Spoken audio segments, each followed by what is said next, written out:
Hi, I'm Christina from Travels with Ted, and if you're trying to find your RV's battery disconnect switch, you're in the right place.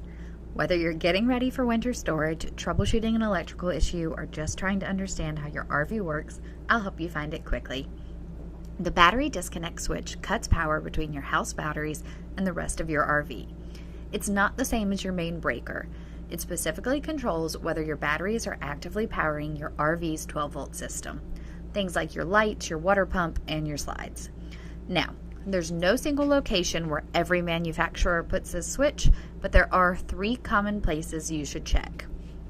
Location 1, the front exterior of the trailer.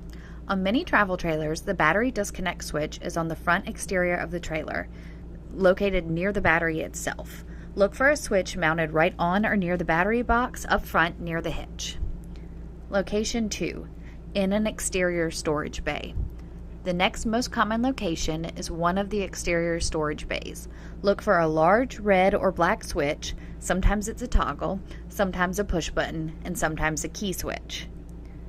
Location 3, on an interior wall panel. If you don't find it outside, head inside. Some RVs have the disconnect switch mounted on the interior wall panel near the entry door, usually grouped together with your other switches for lights, water pumps, and tanks. If you've checked all 3 spots and still can't find it, pull up your owner's manual and search for battery disconnect. It will usually include a diagram showing the exact location. If you found this video helpful, go ahead and hit that subscribe button.